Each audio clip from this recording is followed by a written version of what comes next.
Pensando sobre doutrina e teologia, um dos temas importantíssimos que aparece nas nossas teologias de modo geral é o que é chamado de amartiologia, ou seja, a doutrina do pecado. Afinal de contas, quando pensamos em alguém com convicções cristãs, em discípulos de Jesus Cristo, que veio nos trazer a salvação, salvação não terá sentido se não tivermos um problema, uma situação difícil que está relacionada com a razão de ser da salvação, e isto é o pecado.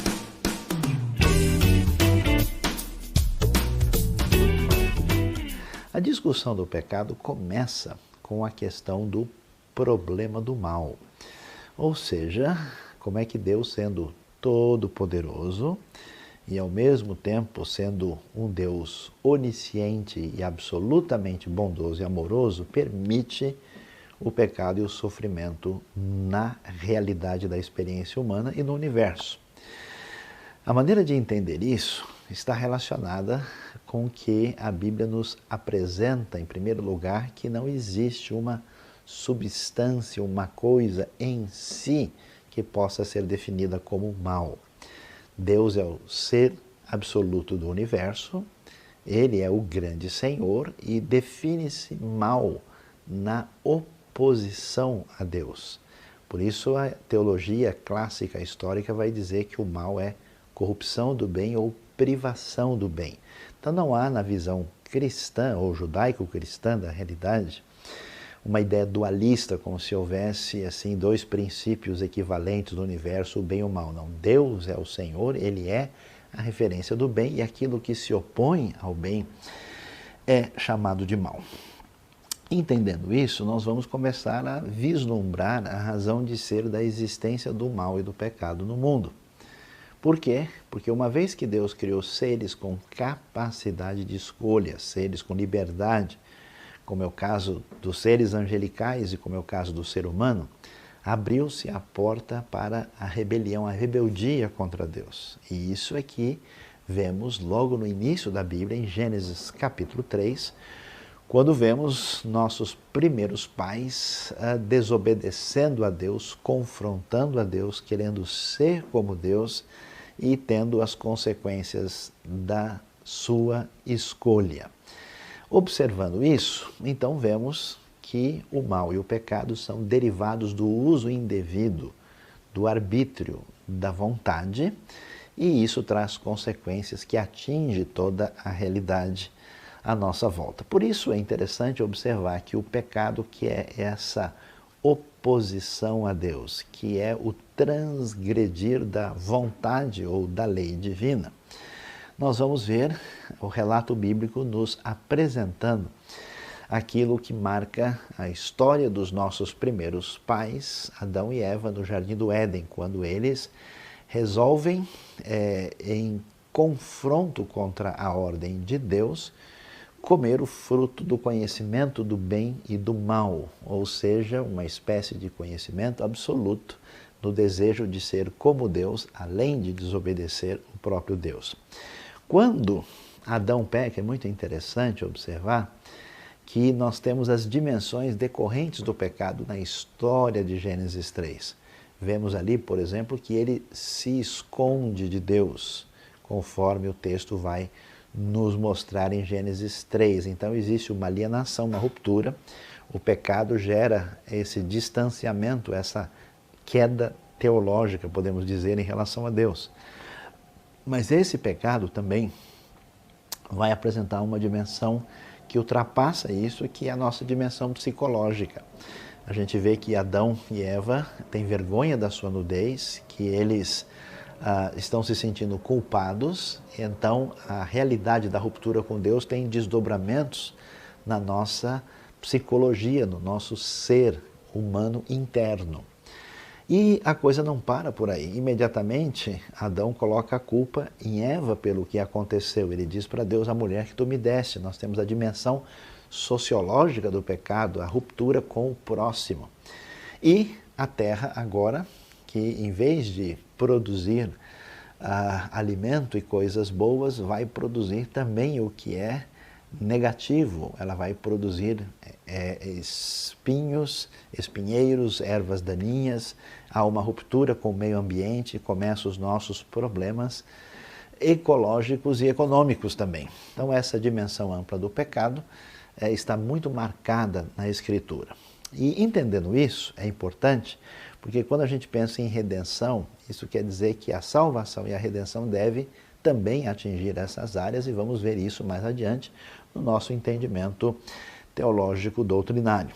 Agora, uma coisa importante para entender sobre a questão do pecado. Essa ideia de que os nossos pais pecaram e de que eles romperam com Deus, coloca, conforme o livro de Romanos, uma situação que atinge a todos nós. É como se Adão fosse o representante, assim, da raça humana, e o que o atinge também nos atinge. Por isso, uma das declarações para muita gente considerada polêmica, mas facilmente detectável na vida real, é que o ser humano não se torna pecador pela influência do meio social ou por causa de uma espécie de educação recebida, mas que existe alguma coisa problemática no ser humano em si.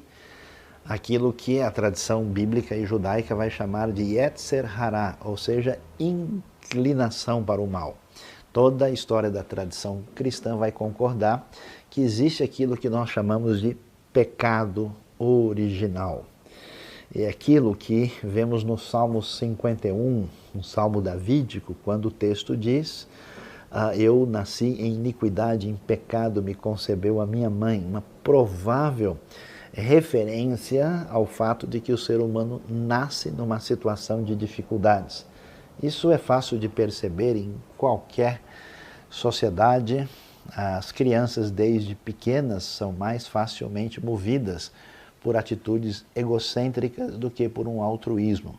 Essa condição pecaminosa nos leva à próxima realidade de que os nossos atos e as nossas posturas estarão sempre marcadas e maculadas pelo pecado.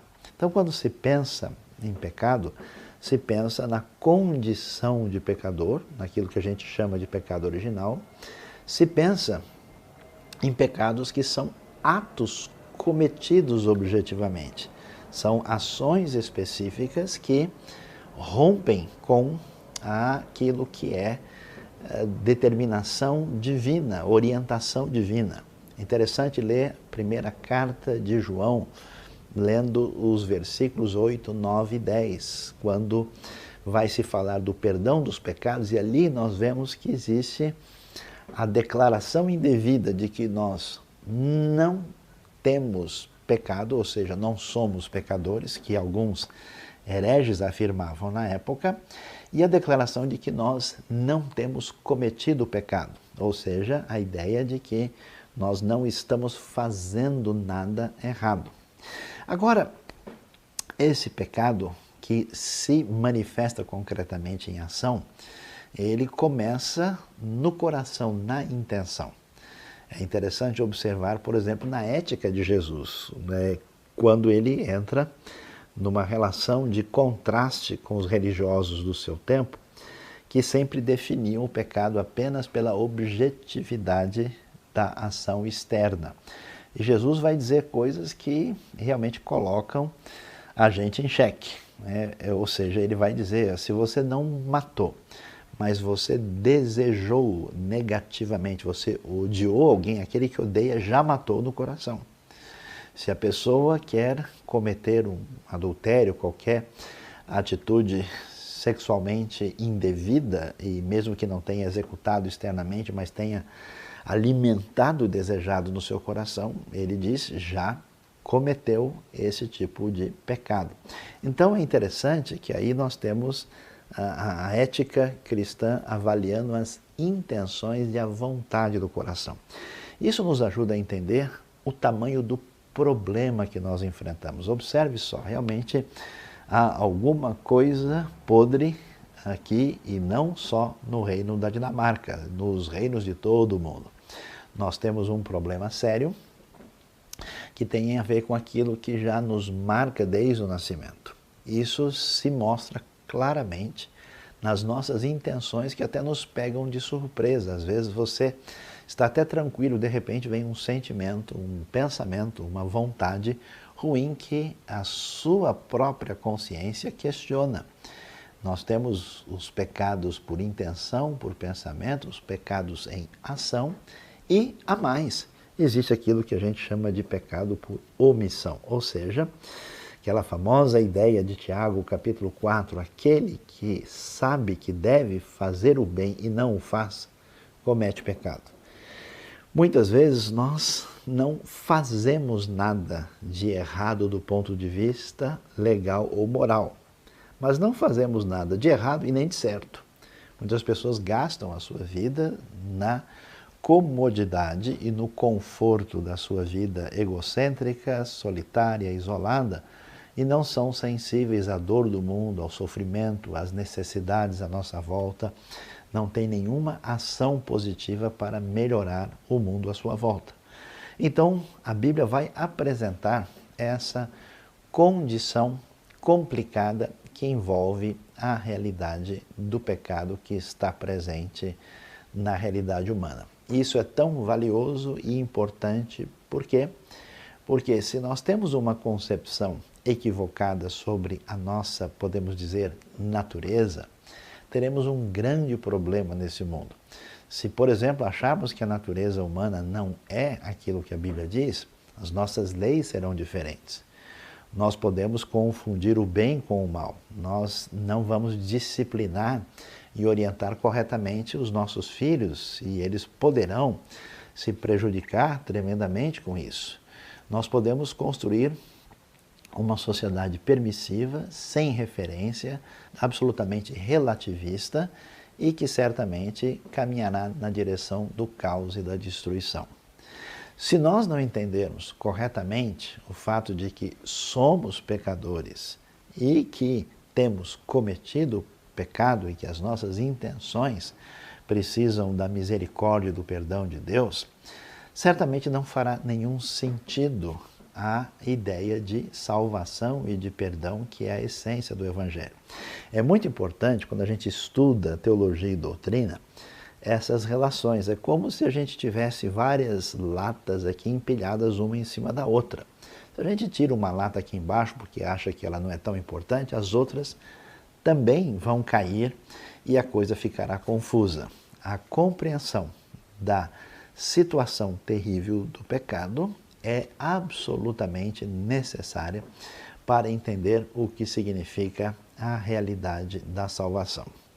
E quando a gente pensa sobre isso, é interessante ver os desdobramentos que isso vai apresentar conforme vimos sobre as diversas dimensões do pecado. O pecado não é apenas uma mancha no sentido de uma atividade espiritual ou ritual não feita adequadamente. O pecado tem a ver com essa atitude egocêntrica, narcisista, anti-Deus, especialmente pelo fato da pessoa querer ser o senhor do mundo, né? Querer dominar todas as coisas. É como que alguém quer ter o lugar do próprio Deus e não quer se submeter às referências de Deus. É uma arrogância onde nem as limitações humanas são percebidas. Por isso os desdobramentos não são só religiosos, são desdobramentos que atingem o estado interno. A pessoa não